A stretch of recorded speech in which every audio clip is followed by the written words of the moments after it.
अस्सलाम वालेकुम जी। इमरान खान ने एक इंटरव्यू दिया है और उसमें बात की है कि शायद उनकी जिंदगी आखिरी फेज में दाखिल हो चुकी है। पाकिस्तान भर के मीडिया पे खबरें आ रही हैं, उनको जहर दिया जाएगा, असैसिनेट दोबारा किया जाएगा, उन पे हमला किया जाएगा, उनको इस पाकिस्तान में रहने नहीं दिया जाएगा और कौम शायद जाग जाए ये तहरीर पढ़ने से। शायद कि खान साहब ने क्या किया इस कौम हुकूमत के लिए। असलम खान साहब का कॉलम है, जरा पढ़ता हूँ कुछ बातें, सुनिएगा। सबसे पहली बात, जनरल फैज हमीद और जनरल बाजवा आपके साथ नहीं थे, एक पेज पर नहीं थे, ये सहाफी सवाल कर रहे हैं। जनरल फैज हमीद ने भी आपके 600 रुपए मालियत के सादा से ट्राउजर और पाँव में सस्ती सी चप्पल देखते हुए जनरल बाजवा साहब के कान में तंजिया सरगोशी की कि ये शख्स पाकिस्तान का वजीर आजम बनेगा। मेरी बात पे खान साहब हंस पड़े और कहने लगे, बिल्कुल आपकी बात दुरुस्त है। एक बार फैज हमीद और जनरल बाजवा बनी गाला मुझसे मिलने आए, मैंने सस्ती सी ट्राउजर शर्ट और पाँव में हवाई चप्पल पहनी हुई थी। सहाफी ने कहा, आपने हुकूमत क्यों बनाई? मेरे ख्याल में आपको हुकूमत नहीं लेनी चाहिए थी। डरते डरते सवाल किया, क्या आप लालच में आ गए? ये है खान साहब का सवाल का असल। थोड़ी देर सोचते रहे, मेरी आंखों में आंखें डाल के देखते रहे। मैं घबरा गया, माथे पे पसीना आया। शायद सवाल बुरा लगा, लेकिन फिर उनकी आवाज गूंजती बड़े गंभीर लहजे में कहा, नहीं असलम, मुझे कोई लालच नहीं था, मेरे पास आखिरी चांस था। बहुत सोचा हुकूमत ना बनाऊं, कोई ताकत मुझे अंदर से मजबूर कर रही थी हुकूमत बनाओ। बल्कि कभी कभी तो अल्फाज की सूरत में ये आवाज मेरे अंदर से आती थी कि इमरान हुकूमत बनाओ। फिर मैंने बहुत सोच विचार के बाद फैसला किया और सबसे पहले तरीन साहब से जिक्र किया, सिर्फ यही सोच के कि अपनी पूरी कोशिश करूंगा, पाकिस्तान के लिए कुछ बेहतर कर जाऊंगा। रात दिन मेहनत करूंगा, कौम को पांव पे खड़ा करने की कोशिश करूंगा। मैं उम्र के उस हिस्से में हूँ जब इंसान वापसी की तैयारी में होता है।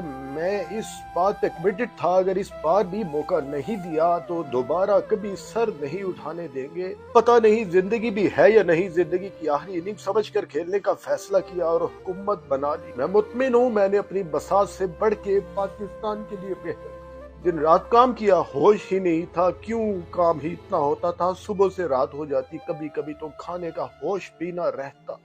जी बढ़ते हैं आगे। खान साहब, कभी आपको इन लोगों से डर नहीं लगा? मुस्कुराते हुए कहने लगे, अरे नहीं, बस रब ताला की जात से डरता हूँ। पाकिस्तान की हिस्ट्री में पहली बार इन्हें कोई वजीर आजम मिला था जो इनकी ओपिनियन को रद्द कर देता था। बस ये बात उनको पसंद ना थी क्योंकि ये यस सर सुनने के आदी हैं और मैंने हमेशा खुद को चीफ एग्जीक्यूटिव समझा और साबित भी किया। अब तुम ही बताओ, उस्मान बुज़दार में क्या कमी थी? अगर मैं अलीम खान का वजीर आला बना देता तो वो पंजाब का क्या हशर करता? मैं क्या क्या संभालता? इनकी रिश्तेदारियां हैं, इनके मुश्तरका बिजनेस है और मुश्तरका मुफादात है। ये बस हमें एक दूसरे के दुश्मन नजर आते हैं। आप नवाज शरीफ जरदारी की मिसाल ले लीजिए, कोई सोच सकता था ये कभी इकट्ठे हो सकेंगे? आप जनरल बाजवा और नवाज शरीफ की मिसाल ले लीजिए, अप्रैल से पहले कोई सोच सकता था बाजवा और नवाज शरीफ इकट्ठे हो जाएंगे? लेकिन देखो, सब इकट्ठे हुए क्योंकि मुफादात मुश्तरका है, बिजनेस मुश्तरका है।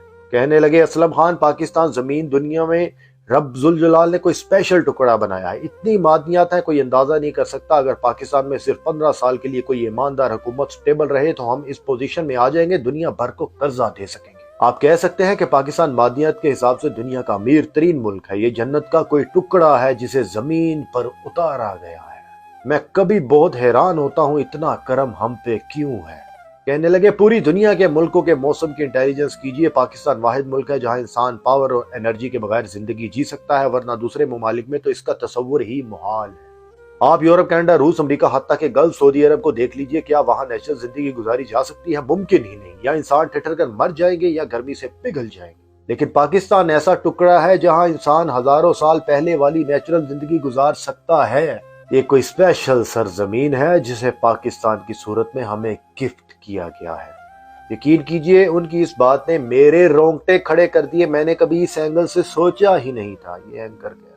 वाकई पाकिस्तान ऐसा टुकड़ा है जहां इंसान पत्थर के दौर वाली जिंदगी भी आसानी गुजार सकता है। ये कहते हुए वो उदास से दिखने लगे। कहने लगे, मैंने बहुत कोशिश की, दिन रात एक किया, खाने का टिफिन तक घर से लाता था, रात गए काम करता था। हम पहले साल ही तरक्की की तरफ चल पड़े थे, लेकिन कोरोना ने मुईशत तबाह कर दी। फिर भी हमने दुनिया का बेहतरीन मुल्क साबित हुए। कोरोना के बावजूद हमारी तरक्की की रफ्तार बहुत बेहतर रही। हाँ, एक बात और बता दूं, कोरोना के दौरान भी टांगे खींचने में लगे हुए थे, साजिशें करते रहे। मैं लॉकडाउन नहीं करना चाहता था, लेकिन मुराद अली शाह ने लॉकडाउन लगा दिया। हत्ता कि उस्मान बुज़दार को बाईपास करते हुए पंजाब में भी लॉकडाउन लगा दिया, जिस पर मेरे शदीद इख्तलाफात ने जन्म लिया।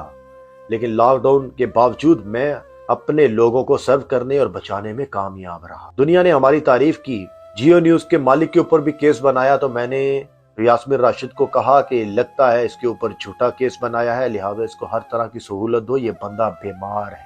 मैंने पूछा खान साहब इतनी मादनियात है तो निकालते क्यों नहीं, क्या कोई इंटरनेशनल प्रेशर है?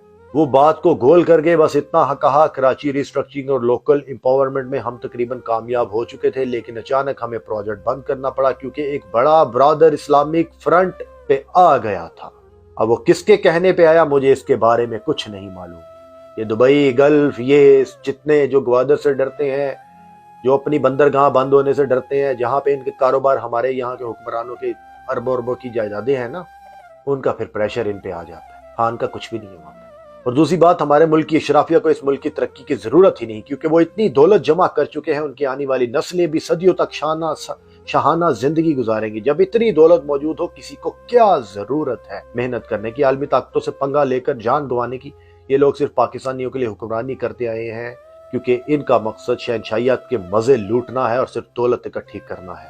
मजीद घड़ी के सवाल पे उन्होंने कहा, मेरे पास जो कुछ था, मेरी बनी गाला की जमीन, मेरा आसमान पार का घर, मेरे तमाम एसेट्स मैं बनी गाला समेत सब शौकत खानम के नाम कर चुका हूँ। मुझे क्या जरूरत है कि जिंदगी के इस आखिरी लम्हे में आगे मुझ पे बड़े गुनाहों का बोझ है, मैं रो रो के उनकी रब से गुनाहों की माफी मांगता हूँ। तो क्या मैं ये इतनी कोब का बोझ उठा के रब के सामने जा सकता हूँ कि मैंने उनके माल में खयानत की?